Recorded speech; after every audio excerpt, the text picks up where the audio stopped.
Hello, हाय, welcome, नमस्ते।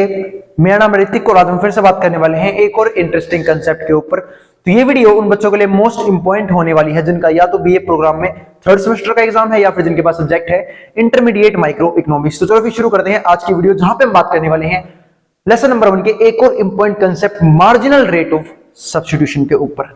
ठीक है, तो और ये कैसे कंज्यूमर को अफेक्ट करता है इसके ऊपर भी डिस्कस करेंगे, मतलब पूरी कंप्लीट जानकारी लेंगे इसके बारे में इसी सिंगल वीडियो में। तो भाई अगर वीडियो पसंद आए तो वीडियो को लाइक किए बिना मत जाना और चैनल को सब्सक्राइब भी कर लेना ऐसी वीडियोस के लिए। और चैप्टर के थोड़े से थ्योरेटिकल होने की वजह से इस चैप्टर के नोट्स भी बनाए जाएंगे, ठीक है, ताकि आप लोगों को एग्जाम में लर्न करने में कोई भी दिक्कत ना आए। हाँ ठीक है, तो इसके नोट्स जो है वो आपको इस नंबर से मिल जाएंगे। नोट्स पीडीएफ की फॉर्म मिलेंगे जिसके लिए आपको 100 रुपए की पेमेंट करनी पड़ेगी। ठीक है, जिनको नोट्स परचेज नहीं करने कोई दिक्कत नहीं है, जो मैं लिखवा रहा हूं आप उसे ही पढ़ सकते हैं, पर बुक रीड जरूर कर लेना। फिर आप आई बात समझ में, ठीक है। और फिर भी कोई क्वेरी कोई भी सजेशन हो नोट्स के बारे में या फिर, ठीक है, और नोट्स भाई सिर्फ इंग्लिश में मिलेंगे जो आपको इस नंबर से मिल जाएंगे। और इस नंबर पे कॉल मत करना, ये नंबर सिर्फ व्हाट्सएप के लिए है। आई बात समझ में, तो आप आराम से व्हाट्सएप पे मैसेज करके इस चैप्टर के नोट्स परचेज कर सकते हैं। ठीक है, चैप्टर की पूरी सीरीज के जो सब्जेक्ट होगा इसके नोट्स मिल जाएंगे आपको, जो ऑलमोस्ट 35 या 40 पेजेस के आसपास के होंगे। ठीक है, वो आपको मिल जाए। तो चलो फिर शुरुआत करते हैं आज की वीडियो, जहां पे हम पढ़ने वाले हैं मार्जिनल रेट ऑफ सब्स्टिट्यूशन के बारे में। तो मार्जिनल रेट ऑफ सब्स्टिट्यूशन से पहले हम ये समझ लेते हैं सब्स्टिट्यूशन क्या होता है। देखो, गुड्स है ना, दो तरह के होते हैं, एक तो होता है सब्स्टिट्यूट गुड्स, एक होता है कॉम्प्लीमेंट्री गुड्स। सब्स्टिट्यूट गुड्स उन्हें बोलते हैं जब हमारे पास किसी भी गुड्स के ऑप्शंस मौजूद हो कि या तो ये परचेज कर लूंगा या फिर ये परचेज कर लूंगा या फिर ये परचेज कर लूंगा, यानी कि सेम टाइप के बहुत सारे गुड्स हो, तो उन्हें हम क्या बोलते हैं, सब्स्टिट्यूट गुड्स। जैसे मान लो कि किसी को चाय या कॉफी पीने का शौक है, तो चाय और कॉफी आपस में क्या हो गई, सब्स्टिट्यूट गुड्स। अगर चाय नहीं मिली तो कॉफी पी लेगा, कॉफी नहीं मिली चाय पी लेगा। ऐसे के लोग कोल्ड ड्रिंक पीने का शौक है, मान लो, तो कोक नहीं मिली पेप्सी पी लेगा, पेप्सी नहीं मिली स्प्राइट पी लेगा। इन्हें क्या बोलते हैं, सब्स्टिट्यूट गुड्स, यानी कि जिनको हम सब्स्टिट्यूट कर सकते हैं दूसरे गुड्स के साथ। और एक होती है कॉम्प्लीमेंट्री गुड्स। कॉम्प्लीमेंट्री गुड्स क्या होता है कि जब दो गुड्स मिलके एक कंप्लीट पैकेज तैयार करें। ठीक है, जैसे मान लो अब ये मार्कर है, अगर इस मार्कर की इंक अवेलेबल ना हो या फिर इस मार्कर में इंक ना हो तो ये मार्कर किस काम का है, किसी भी काम का नहीं है। तो मार्कर और इसके अंदर लगी हुई इंक इसे क्या करते हैं, कंप्लीट करते हैं। जैसे मान लो कार और पेट्रोल, ठीक है, ये भी एक दूसरे को कंप्लीट करते हैं। अगर मान लो पेट्रोल ना हो तो कार क्या करूंगा मैं, चलाऊंगा कैसे उसे, तो वही पॉसिबल नहीं है। ठीक है, तो ये दिक्कतें आ सकती हैं, तो इन्हें बोलते हैं कॉम्प्लीमेंट्री गुड्स। तो गुड्स दो तरह के होते हैं, एक होता है सब्स्टिट्यूट गुड्स, ठीक है, जो हम ऑप्शन से तौर पे यूज कर सकते हैं, और एक होता है कॉम्प्लीमेंट्री जो साथ में यूज किए जाते हैं। अब देखते हैं आगे, तो इसे हम बोलते हैं मार्जिनल रेट ऑफ सब्स्टिट्यूशन। अब ये होता क्या है marginal rate of substitution, MRS. तो हमने एक तो बात कर ली कि सब्स्टिट्यूशन का मतलब क्या होता है कि जब आप एक गुड्स की जगह दूसरा गुड्स यूज करने की कोशिश करो या चाहो कि मैं सबको यूज कर पाऊं। अब हम जानते हैं क्या कि हमारी इनकम होती है लिमिटेड, यानी कि रिसोर्सेज क्या होते हैं, लिमिटेड होते हैं। जो हमने बात करी भी थी बजट के अंदर, बात करी इस बारे में, तो शुरुआती वीडियो में इसके बारे में बात हो चुकी थी। तो सिंपल सी बात है, अगर मुझे किसी एक कंजप्शन को बढ़ाना है तो दूसरे कंजप्शन को कहीं ना कहीं सैक्रिफाइस यानी कम करना पड़ेगा। आई बात समझ में, इसी को हम बोलते हैं मार्जिनल रेट ऑफ सब्स्टिट्यूशन। जैसे मान लो कि कोई एक किसान है, एक की दो किसान मान लेते हैं, ठीक है। अब एक किसान है ए, एक किसान है बी। ए करता है मान लो चावल की प्रोडक्शन, बी करता है मान लो सुगरकेन यानी कि गन्ने की प्रोडक्शन। अब बी को हुआ एक टाइम पे अंधा प्रॉफिट बहुत सारा प्रॉफिट हो गया। अब उसको देख के ए जेलस हो गया, भाई एक अंदर जलन पैदा हो गई कि यार मैंने चावल उगाए, मेरे को इतना प्रॉफिट नहीं हुआ, लैंड भी सेम थी, रिसोर्सेज भी सेम लगे, लेकिन प्रॉफिट ज्यादा बी ने कमाया। तो उसने कहा मैं भी कहीं ना अपने जमीन के कुछ पे क्या उगाऊंगा, गन्ना उगाऊंगा, ठीक है, गन्ने उगाऊंगा। तो लेकिन क्या अब ए के पास लैंड तो मान लो सेम ही है, 100 एकड़ जिसमें चावल हुआ था, सपोज करो 100 एकड़ है इसके पास, तो क्या बोल रहा है कि मुझे गन्ने उगाने हैं, तो क्या वो 100 के 100 एकड़ पे गन्ना उगा सकता है, लेकिन उसे कहीं ना कहीं चावल की जो फसल है उसका सैक्रिफाइस करना पड़ेगा। इसका मतलब अगर उसे लैंड का कोई सा भी गन्ने की खेती में लगाना है तो उसको कहीं ना कहीं चावल की प्रोडक्शन रोकनी होगी, कम करनी होगी, तभी जाके उगा पाया। क्यों? क्योंकि लैंड लिमिटेड है। आई बात समझ में, वो दोनों चीज उगा ले ये तो पॉसिबल है नहीं, ठीक है, क्योंकि रिसोर्सेज क्या है हमारे पास, लिमिटेड है। ऐसे ही कोई भी कंज्यूमर जो होता है, कोई भी अगर जो कंज्यूमर है, ठीक है, उसकी इनकम क्या होती है, लिमिटेड, पैसा क्या आता है, लिमिटेड।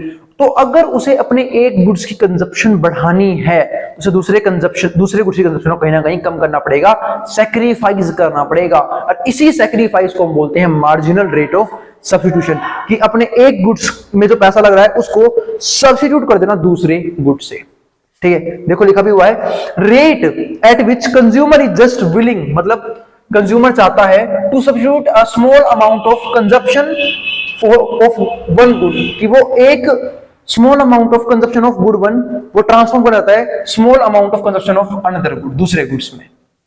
इसी को हम क्या बोलते हैं, मार्जिनल रेट ऑफ सब्स्टिट्यूशन, मतलब वो रेट जिससे एक कंज्यूमर, ठीक है, उसको सैक्रिफाइस करके दूसरे, जैसे मान लो इसका एक और एग्जांपल देता हूं, अब ए और बी दो पर्सन है, एक ही ए और बी दो पर्सन नहीं है, ए के पास दो ऑप्शन है, पहले वो कहीं जॉब करता, उसकी सैलरी थी 10,000 रुपए, क्या सैलरी थी 10,000 रुपए, ठीक है, अब वो गया बी पे, उसकी सैलरी हो गई 20,000 रुपए, उसकी सैलरी क्या हो गई 20,000 रुपए, लेकिन उस 20,000 को लेने के लिए इसको 10,000 रुपए क्या करना पड़ गया, सेक्रीफाइस करना पड़ गया, क्योंकि जब मैं यहां से जॉब छोड़ूंगा, अब मैं अकेला बंदा हूं, मैं दो जगह तो जॉब कर नहीं सकता, ठीक है, तो कहीं ना कहीं उस ए को ये वाली जॉब छोड़नी पड़ेगी, तो ये वाली जॉब उसकी क्या हो गई, मार्जिनल रेट ऑफ सब्स्टिट्यूशन, कि जब हम दूसरी बेटर अपॉर्चुनिटी के लिए, बेटर कंजप्शन के लिए जब हम पुरानी चीज को सेक्रीफाइस करते हैं, इसको हम बोलते हैं मार्जिनल रेट ऑफ सब्स्टिट्यूशन। उम्मीद है मार्जिनल रेट ऑफ सब्स्टिट्यूशन अब आपको क्लियर हो गया होगा, ठीक है। अब आगे देखते हैं,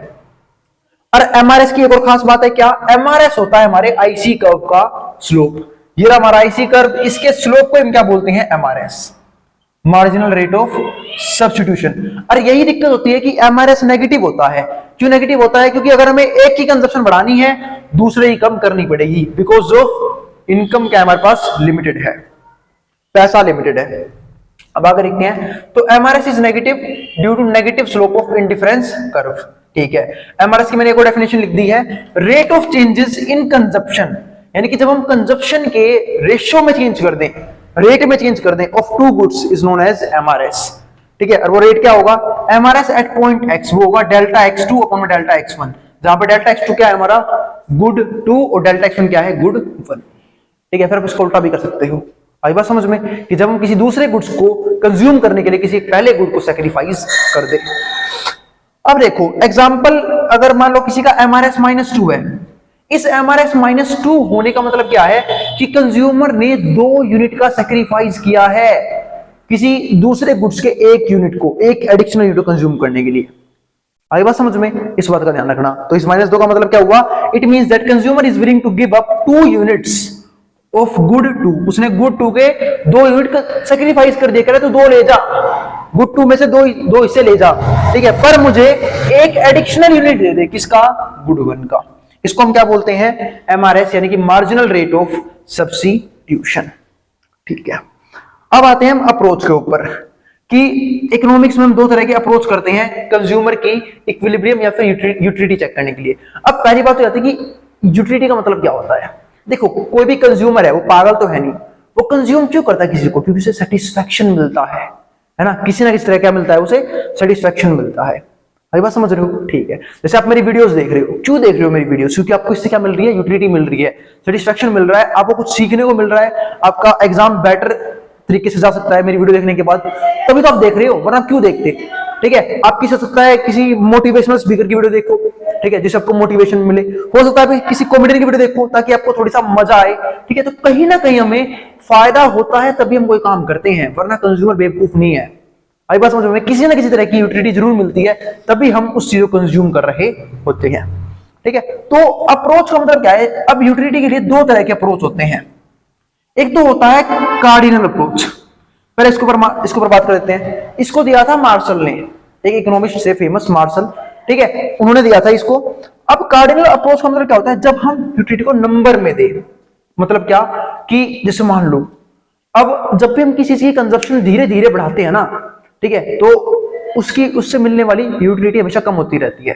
जैसे मैं समझाता हूं एक चीज को, अब मान लो किसी को मैंने अंधे रेगिस्तान में छोड़ दिया, अंधा रेगिस्तान मतलब रेगिस्तान में छोड़ दिया मैंने उसे, ठीक है, वहां पे आसपास कोई नहीं है, ना कोई घर, ना कोई पानी का सोर्स, भाई छोड़ दिया, रेगिस्तान में छोड़ दिया भाई को मैंने अकेले, उसे 7 दिन तक पानी नहीं मिला, बेचारा 7 दिन तक, यानी कि पूरा 1 वीक सर्वाइव कर गया बिना वाटर के। अब उसे पानी की इतनी तलब लगी हुई है कि भाई को पानी पीना है, ठीक है। तो एक सिंपल सी बात है, अगर उसको कहीं से 1 गिलास, मतलब कुछ मान लो किसी बर्तन में पानी ला के दे दूं मैं, तो जब वो पहला गिलास कंज्यूम करेगा उसका सेटिस्फेक्शन मान लेते हैं बिल्कुल चरम लेवल का था 10 यूटिल्स। हमेशा इसको यूटिल्स में लिखते हैं, यूटिलिटीज का वर्ड है, यहां पर दिखा देता हूं। तो जब उसने एक गिलास पानी पिया उसने मिला 10 यूटिल्स। ठीक है, भाई को थोड़ी शांति मिली, भाई की जान में जान आ गई, कह रहा हो 7 दिन बाद पानी पीने का मिला है भाई साहब। ठीक है, फिर अब उसका जो मेन काम था क्या, क्या अगला गिलास जब वो पिएगा क्या उसे सेम लेवल ऑफ सेटिस्फेक्शन मिलेगा? बिल्कुल नहीं, थोड़ा सा कम मिलेगा। क्यों कम मिलेगा? क्योंकि उसकी जान में जान अब आ चुकी है, पानी पी चुका है वो एक बार, ऐसे आप लोग फील करते होगे ना। फिर वो दूसरा पिएगा अपनी प्यास बुझाने के लिए, कंप्लीट प्यास को। अब उसे मिलते हैं, समझ लेते हैं 9 यूटिल्स मिल गए। ठीक है, लेकिन जब वो तीसरा गिलास पिएगा तो वो क्या हो गया उसका लिए पेट भरने के लिए। अब वो क्या करेगा? ठीक है, 8 यूटिल्स। अब यूं थोड़ी ना 7 दिन का प्यासा है बाल्टी पी जाएगा। ठीक है, अब मान लो चौथा गिलास पीने चला गया तो भाई को उल्टी हो गई। ठीक है, इसे बोलते हैं पॉइंट ऑफ डिससैटिस्फैक्शन, कि हम किसी भी चीज को एक्सट्रीम में कंज्यूम नहीं कर सकते हैं, है ना। जैसे मान लो कोई बंदा पार्टी में गया हो, उसने 10 दिनों से खाना नहीं खाया, उसे पार्टी में ले गए हम एक, करे ले भाई तेरे लगा ना 56 भोग, तेरा जो मन करे वो खा ले। ठीक है, तो भाई लगा खाने, ठूसने लग गया फटाफट। लेकिन एक पॉइंट ऐसा आएगा, शुरू में कंजप्शन हाई मिलेगी, क्यों? क्योंकि भाई को भूख लगी हुई है। बाद में सेटिस्फेक्शन हाई मिलेगी, बाद में सेटिस्फेक्शन कम होनी शुरू हो जाएगी। ठीक है, इसको हम बोलते हैं डिमिनिशिंग मार्जिनल यूटिलिटी। ठीक है, घटेगी और बाद में क्या हो जाएगी? नेगेटिव हो जाएगी। क्यों? क्योंकि भाई के 10 लग जाएंगे, वो खा ही इतना लेगा। आई बात समझ में? इसे बोलते हैं पॉइंट ऑफ डिससैटिस्फैक्शन। ठीक है, तो पहले सेटिस्फेक्शन गिरती है, क्यों? क्योंकि हमारा जो मेन पर्पस है कंज्यूम करेगा, जैसे आपने सोचा देखा होगा कई बार चीजें, जब हम कोई चीज नहीं लेके आते हैं हमारा एक्साइटमेंट लेवल बिल्कुल चरम पे होता है कि भाई असरा भाई नया फोन लेके आएगा, नई गाड़ी लेके आएगा, नए कपड़े लेके आएगा, है ना, कितनी एक्साइटमेंट होती है। लेकिन जैसी चीज हम अचीव कर लेते हैं, वो हमारे पास आ जाती है, दो दिन खूब से रखते हैं उस चीज को कि क्यों मुझे ले रहे हैं उस चीज के। लेकिन उसके बाद वो चीज क्या होती है? नॉर्मल हो जाती है, फिर वो किसी कचरे के डिब्बे में पड़ी रहती है, कोने में पड़ी रहती है। आई बात समझ में? तो यही होता है कंज्यूमर्स के साथ। ठीक है, और ये हमारी मेंटलिटी होती है एक, है ना, कि जब तक हमें कोई चीज मिल ना जाए, ठीक है, हम उसके पीछे भागते रहते हैं। जैसे मिल जाएगी उसकी जो क्या नाम है जरूरत होती है बोल सकते हैं, या फिर सेटिस्फेक्शन उस लेवल का ही रहता है जो शुरुआत में रहता है। ठीक है, अब आगे बढ़ते हैं। तो ये हमारे पास था क्या कि अप्रोच किस तरीके से होता है। तो ये से हम बोलते हैं कार्डिनल अप्रोच, जहां पे हम यूटिलिटी को नंबर में काउंट करते हैं। फिर हमारे पास एक और इकोनॉमिस्ट है जिसको हम बोलते हैं जे.आर. हिक्स। अब ये हमारे और भी मस्त बंदे हैं, ये बोले क्या पागल है ये, नंबरों में गिनेगा कि मैंने 1 गिलास पानी पिया मेरे को 10 यूनिट की यूटिलिटी मिली, 10 यूटिलिटी की। 2 गिलास पानी पिया 9 मिली, 3 गिलास पानी पिया 5 मिली, 4 गिलास पानी पिया 0 मिल गई, 5 गिलास पानी पिया नेगेटिव में चली गई। ये नंबरों का क्या चक्कर है? हम तो रैंक काउंट करते हैं। ये क्या बोले कि नहीं नंबरों में कुछ नहीं होता यूटिलिटी का चक्कर, हम क्या करते हैं? रैंक लगाते हैं। इसको बोलते हैं ऑर्डिनल, यानी कि ऑर्डर देते हैं कि जब मैंने ये खाया मुझे ज्यादा मजा आया, ये खाया कम मजा आया, ये खाया और कम मजा आया। इसको बोलते हैं ऑर्डर देना। ठीक है, किसी भी कंजप्शन को, कि जब मैंने ये कंज्यूम किया भाई साहब, तो बोलते हैं तुम जी सा आ गया था भाई जब ये खाया था मैंने। ठीक है, जिस बंदे ने पहली बार रसमलाई खाई हो, ओ हो भाई मजा स्वाद सा आ गया बिल्कुल। ठीक है, फिर जब उसने धीरे धीरे और क्वांटिटी कम करी उसकी, तो धीरे धीरे क्या हो गया? उसका सेटिस्फेक्शन लेवल गिरने लग गया, यानी कम होने लग गया। पर हम इसको नंबर्स में नहीं बता सकते, ऐसा कौन कहते थे? जे.आर. हिक्स। ठीक है, हम दोनों अप्रोच को पढ़ते हैं, कार्डिनल नंबर को ही पढ़ते हैं, ऑर्डिनल नंबर को ही पढ़ते हैं। फिर उन्होंने किसका ग्राफ दिया? इसका आईसी कर्व का। ठीक है, तो ये होता है हमारा आईसी, को हम बोलते हैं इनडिफरेंट कर्व। इनडिफरेंट कर्व का मतलब होता है एक ऐसे सेट ऑफ बंडल्स जहां पे आपको सेटिस्फेक्शन लेवल सेम मिले, पर कंज्यूमर कंफ्यूज होता है इस बात के लिए कि कौन सा बंडल कंज्यूम करूं, सेटिस्फेक्शन यहां से भी सेम मिल रहा है, यहां से भी सेम मिल रहा है, यहां से भी सेम मिल रहा है। ठीक है, ये चीज। इसके बाद एक चीज और आती है, जैसे यहां पर देखो मैंने लिखा भी हुआ है यूटिलिटी को, जैसे ये रहा कि हमने 4 बंडल बनाए ए बी सी और डी। अब ए में यूटिलिटी पहले गुड्स 2 गुड्स हैं और उसका फंक्शन हमने दे रखा था, फंक्शन का ये रहा 2x1 3x2, ये हमारा गुड 1 है, ये हमारा गुड 2 है। यूटिलिटी मिली 2 और 4, तो 2 और 4 यहाँ पे रखी, 2 दूनी 4 हो गया और 3 चौक 12 हो गया, तो टोटल मिलेगी 16। फिर जब गुड बी की बंडल बी की बात करी तो 3 और 2 थी यूटिलिटी, तो 3 दूनी 6 हो गया और 3 दूनी 6 हो गया, 12 हो गए। जब हमने तीसरा बंडल कंज्यूम किया तो इसमें हमने 1 रखा, 2 1 जा 2 हो गया, और जब हमने 5 रखा 5 6 15 हो गया, तो ये 17 हो गया। और जब हमने लास्ट वाला बंडल कंज्यूम किया तो पहले गुड से मिली 4 यूटिल्स, तो 4 दूनी 8 और 3 एकम 3, तो 8 और 3 11 हो गए। तो कंज्यूमर की पहली प्रेफरेंस क्या होगी कि जिससे सबसे ज्यादा सेटिस्फेक्शन मिलेगा मैं तो वो कंज्यूम करूंगा भाई, जिसमें सबसे ज्यादा मजा आएगा। तो सिंपल सी बात है 17। तो ये था कंज्यूमर की प्रेफरेंस, सबसे पहले क्या होगी? सी। उसके बाद अगर हुई तो 16 यानी कि ए, फिर हुई तो 12 यानी कि बी, और फिर हुई तो यानी कि हमारे पास डी। तो ये होगा कंज्यूमर का प्रेफरेंस लेवल, है ना। जैसे कि हम बोलते हैं ना कि यार इससे पढ़ने में मजा नहीं आया, नहीं इससे नहीं पढ़ेंगे, सबसे पहले हम उससे पढ़ेंगे जिससे पढ़ने में सबसे ज्यादा मजा आता है ना। हमेशा क्लास में कुछ टीचर्स भी होते थे कि जिनसे पढ़ने में तो बड़ा मजा आता था, कि वो काफी इंटरेस्टिंग वे में पढ़ाते थे। लेकिन कुछ टीचर क्या थे, वो बिल्कुल बोरियत तरीके से बच्चों को बोर करके पका के कि बच्चे जब तक सो ना जाए, ठीक है, तब तक बिल्कुल सब क्लास में सुला ना दें तब तक। जैसे कि प्रेयर में नहीं होता कि जब हम असेंबली ग्राउंड में होते थे, प्रिंसिपल आया 1 घंटे का लेक्चर दे के जाएगा आज तो, ठीक है, जब तक उसे यह लग जाए कि अब बच्चा धूप में बेहोश होने वाला है, ठीक है, अरे एक आधे 3-4 गिर ना जाए उस बेहोशी की हालत में, अब तक वो टीचर अपना भाषण देना छोड़ते नहीं थे। और कुछ तो फिर भी कंटिन्यू होते थे, अरे क्या होगा, चक्कर खाएगा, पड़ गया, पानी पी लेगा, ऑफिस जिंदा हो जाएगा, ठीक है। तो वो चीज अब आगे देखते हैं। तो ये था कंज्यूमर का प्रेफरेंस लेवल। अब हमारा लास्ट टॉपिक रह गया इस वीडियो का, जहां हम बात करेंगे आईसी कर्व के ऊपर, एक और इंपॉर्टेंट कैरेक्टरिस्टिक्स के ऊपर। Higher IC curves gives higher satisfaction. Last उन्होंने एक टॉपिक के ऊपर बात करी थी लास्ट वीडियो में, जिसका नाम था मोनोटोनिक प्रेफरेंस, जहां मैंने आप लोगों को ये बताया था कि कंज्यूमर सोचता है कि जब उसके पास ज्यादा गुड्स होंगे तो वो ज्यादा सेटिस्फाइड रहेगा, है ना। तभी तो हम चीजों के पीछे भागते रहते हैं। जितनी भी हमारी चीजें होती हैं हमारे आसपास की, मेरे पास गाड़ी भी होना चाहिए, बंगला भी होना चाहिए, ठीक है, उन चीजों के पीछे भागते रहते हैं। तो कंज्यूमर क्या सोचता है कि जितनी ज्यादा चीज उतना फालतू सेटिस्फेक्शन, और यही चीज आईसी शो करती है। Higher the IC higher the satisfaction. तो higher IC curves gives higher satisfaction. तो यहां पर देखो I1 जो है वो मैक्सिमम सेटिस्फेक्शन देगा। क्यों? क्योंकि ध्यान से समझना, अगर मैं यहां से लाइन खींचूं तो मैं यहां पे सबसे ज्यादा क्वांटिटी कंज्यूम कर पा रहा हूं इस आईसी पे, ठीक है। ये गुड टू की कम वो है, क्या नाम है, गुड वाई मान लेते हैं, इसे गुड एक्स मान लेते हैं, तो कितनी क्वांटिटी।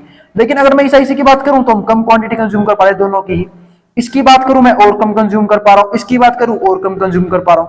तो इसलिए मैं बोलता हूं कि मतलब इसलिए आईसी का क्या दिखाता है कि जितना हायर आईसी होगा सेटिस्फेक्शन लेवल उतना ही ज्यादा होगा। किसकी वजह से? मोनोटोनिक प्रेफरेंस की वजह से। क्योंकि ये वो स्थिति होती है कंज्यूमर की, वो स्टेट होती है जहां पे कंज्यूमर ये सोचता है कि जितने ज्यादा मैं गुड्स और सर्विसेज कंज्यूम करूंगा मुझे सेटिस्फेक्शन उतने ही बड़े लेवल का, उतना ही ज्यादा मिलेगा। जैसे यहां पर देखो I1 सबसे ज्यादा सेटिस्फेक्शन देगा, उसके बाद I2, उसके बाद I3, उसके बाद I4।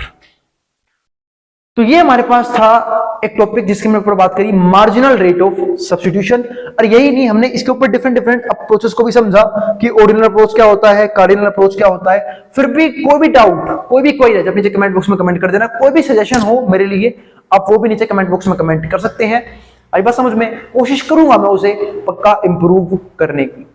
आई बात समझ में? और अगर भाई वीडियो पसंद आई हो तो वीडियो को लाइक के बिना मत जाना और चैनल को सब्सक्राइब भी कर लेना ऐसी वीडियोस के लिए। और अगर नोट परचेज करनी हो तो आप आराम से इस नंबर पे व्हाट्सएप कर सकते हैं 9667836336। मिलते हैं फिर अगली वीडियो में, जहां पे हम बात करेंगे ऐसे ही और भी इंटरेस्टिंग कंसेप्ट्स के ऊपर इस चैप्टर के। अब जिसको जो उतारना है, जो स्क्रीनशॉट लेना वो ले सकता है मैट्रॉन बोर्ड के सामने से। और अगली वीडियो में बात करेंगे यूटिलिटी फंक्शन की, तो बिल्कुल भी देखना ना भूलें। अब जिसको जो उतारना है वो उतार ले।